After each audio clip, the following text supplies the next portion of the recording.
Bonjour les gars. Salut. Donc aujourd'hui on a rendez-vous sur les Juan 15, donc on fait un zoom sur Juan. Alors, Bruno Tanir, Christophe de Dieu, les entraîneurs de Juan, des seniors de Juan 15. N'oublie pas Sébastien Matteux, il est par là. Voilà, donc parce que voilà, justement, on va inviter la première question. Comment vous organisez vous les gars? Vous gérez à 2, 3, 4? On est à 3. À 3, donc c'est Matteux. Qui entraîne devant avec moi et Ouais. Christophe qui entraîne derrière. D'accord. Pour les prises de décision, comment ça marche? C'est tous les trois ensemble? C'est À 3. On se concerte. ouais. Il n'y a pas alors, un manager de super, non, tout le monde a le même rôle. Disons que, enfin, moi je m'occupe de derrière, donc je fais une compo, Seb et Bruno font la leur, incluant avant les trois quarts. Après on en parle, si on est d'accord, pas d'accord, et on arrive toujours à s'arranger. D'accord. Alors on va revenir un peu sur le collectif, sur le groupement senior. Comment vous organisez une semaine à juin? Vous vous entraînez plusieurs fois? Comment ça marche? Ouais, on s'entraîne le mercredi et le vendredi. Ouais. On essaye de démarrer à 19h15 jusqu'à 21h environ. Ça dépend des périodes. Début de période, on fait beaucoup de collectifs, beaucoup d'ensemble avec du physique. Après, pendant 2-3 mois, on fait avant d'un côté, 3 quarts de l'autre. Tu me dis, Ouais, vas-y, je vais préciser. Le vendredi, on se sépare, un petit peu comme partout. un peu spécifique. Équipe 1, équipe 2. On essaie aussi de travailler technique plus collective qu'individuelle, parce qu'avec l'entraînement personnel, on n'a pas trop le temps de travailler la technique individuelle. Voilà, et là, depuis Le mercredi, on axe plus en fait sur du physique et du collectif. Et le vendredi, ça va être plus spécifique au match qui va venir. En gros. Voilà, on se fie un peu plus à ce qu'on a vu les semaines précédentes et on essaie d'améliorer ce qu'on a fait. Comment ça marche en fait? C'est des cycles que vous faites ou c'est des trucs bien précis? On essaye de faire.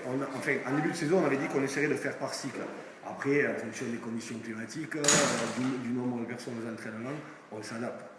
Ça, c'est la loi de tous les petits clubs, quoi. On s'adapte surtout.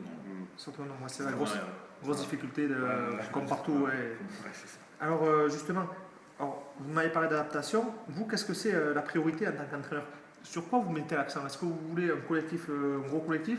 Est-ce que vous avez décidé de plutôt s'appuyer sur la technique individuelle, comme tu m'as dit tout à l'heure? Qu'est-ce que vous attendez? C'est quoi vos attentes pour vos joueurs à vous?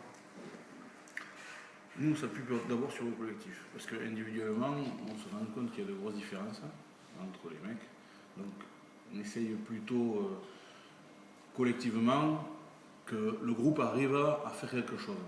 Individuellement, on n'a pas le temps de trop travailler, puisqu'il y a des fois, comme je te dis, il y a trop de disparités entre chaque entraînement. Un coup, on va être 30, un coup, on va être 15 ou 20, et la fois d'après, on sera 40. Donc, c'est très dur à gérer tout ça. Donc, on ne peut pas mettre en place à chaque fois un atelier individuel, ça reste toujours collectif. Mais après, on essaye quand même de faire quelques petits exercices pour améliorer la technique individuelle. Et ça, c'est toujours difficile à mettre en place parce que voilà, il y a tellement de disparités, moi je pense maintenant, de niveau entre les joueurs que voilà, c'est difficile à. Disons qu'il y a des équipes où il y a des joueurs qui sortent du lot, qui ont joué au-dessus à un niveau supérieur, tout ça, et souvent ces équipes-là s'appuient sur ces joueurs. Nous, on a plutôt un groupe homogène où les mecs sont de même qualité, quoi, de même niveau. Donc voilà pourquoi on essaie de s'appuyer sur le collectif. Non, plus ça que se reporter sur un tel. On n'a pas de joueurs qui sortent vraiment du lot plus que l'autre. D'accord. Alors maintenant, on va revenir un peu sur le championnat. Juan 15 était inscrit dans le championnat promotion honneur en début d'année honneur, donc mélangé. Aujourd'hui, alors il faut préciser pour ceux qui nous regardent qu'on est quand même à la veille du match des Baronnies, d'accord, du week-end des Baronnies. Donc Juan a un gros projet ce week-end pour les qualifications. Ma question à moi, c'est est-ce que vos objectifs de début de saison sont les mêmes que ceux aujourd'hui? Ou est-ce que vous avez de la hausse, à la baisse? Est-ce que c'est pareil? Non, on n'a pas revu ni à la hausse ni à la baisse, c'est-à-dire qu'on a fait en fonction de l'effectif qu'on avait. Comme on te dit, on ne savait pas trop où est-ce qu'on partait parce qu'on a beaucoup de jeunes, je crois qu'on a une moyenne d'âge de 23-24 ans. C'est très jeune et donc on s'attendait à avoir un début de championnat très dur. Et je pense qu'on est à notre place aujourd'hui, c'est-à-dire en promotion honneur. Et finalement, on arrive à jouer une qualification qui va faire du bien à tout le monde si on y arrive. Rien n'était calculé. Si on avait pu faire l'honneur, on l'aurait fait. Mais bon, on s'est vite rendu compte qu'on était trop tendre avec. C'est vrai qu'on a vachement de jeunes, comme dit Bruno. Donc oui, on est à notre place. Maintenant, on va essayer de faire quelque chose de pas trop mal. Et voilà, on a quand même revu pas mal de choses quand Sébastien est arrivé. On a refait beaucoup au niveau tactique et technique collective. On a revu pas mal de choses par rapport aux autres années. Donc on a pêché un peu en début de saison à cause de ça. Et maintenant, on commence à avoir les effets bénéfiques, mais ça a été très dur au début. Si, nous, on ne veut vraiment pas vous porter la guigne ou quoi que ce soit. T'as pas intérêt. Non, il faut pas. Entre nous, là, comme ça, maintenant, aujourd'hui, c'est quoi l'objectif? Si on vise une place plutôt sur l'Armagnac-Bigorre, un championnat de France, on va prendre ce qui va arriver. D'accord, on reste là-dessus. Ok, tu m'as fait une transition vite fait. C'est vrai que donc, tu m'as dit que Juillan il y avait beaucoup de jeunes à Juillan. Alors, on a remarqué depuis quelques saisons, enfin même depuis un petit moment, comme Juillan est un gros club formateur. Alors, c'est vrai qu'il y a plein de jeunes qui jouent à Juillan qui sont alors Jean-Marie Hérault à Lannemezan, Damien Thiac, il y en a plein qui ont éclos un peu à droite à gauche. À l'équipe senior de Juillan, il y a beaucoup de jeunes issus de la formation.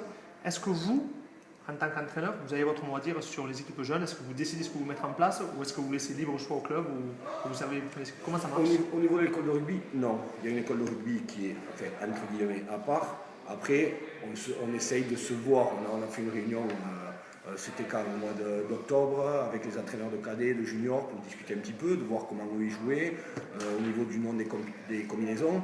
Oui, on a essayé de mettre quelque chose en place. Après, c'est vrai que manque de temps, je sais pas, on n'a pas renouvelé ça, alors que oui, mais on essaye de travailler avec eux, on discute. Cet hiver, Seb a mis en place, en discutant avec les entraîneurs des juniors, en leur proposant de venir s'entraîner avec nous, et c'était hyper intéressant. Les jeunes étaient contents, les moins jeunes, c'est-à-dire nos seniors, pareil, parce qu'il y avait moins de monde. Du coup, avec les juniors, on a pu travailler et c'était intéressant.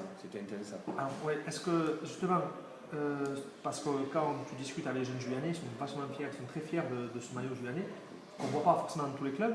Est-ce qu'on peut expliquer que ça c'est une force, je veux dire, pour vous, justement de mêler les jeunes à l'équipe au groupement senior? Ah ouais, quand on parle avec eux, ouais. Tu vois, samedi on avait une soirée, moi j'ai discuté un moment avec eux, et il y en a qui m'ont dit, mais nous il ne nous tarde qu'une chose, c'est de porter le maillot de la première, tu vois.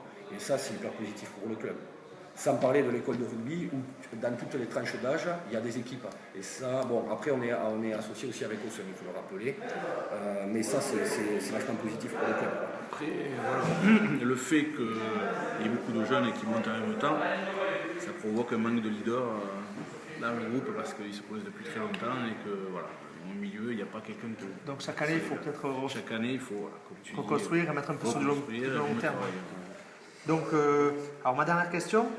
Alors là, la saison est jouée aux 3/4 maintenant, c'est vrai qu'on est sur la fin. Il reste peu de matchs, peut-être encore, nous on vous souhaite qu'il en reste un maximum possible. Est-ce que vous êtes satisfait de cette saison? On te dira ça dimanche, lundi si tu nous appelles. Pour l'instant, on ne peut pas te répondre. Pour l'instant, il n'y a pas de. Pour l'instant, pour ma part, t'as compris ma réponse. Début de saison, on ne peut pas dire qu'on a été content parce qu'on a eu trop de bandes de scie. Il y a des résultats où on savait qu'on pouvait battre les meilleurs.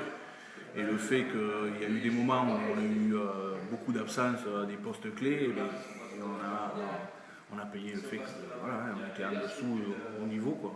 On était en dessous du niveau.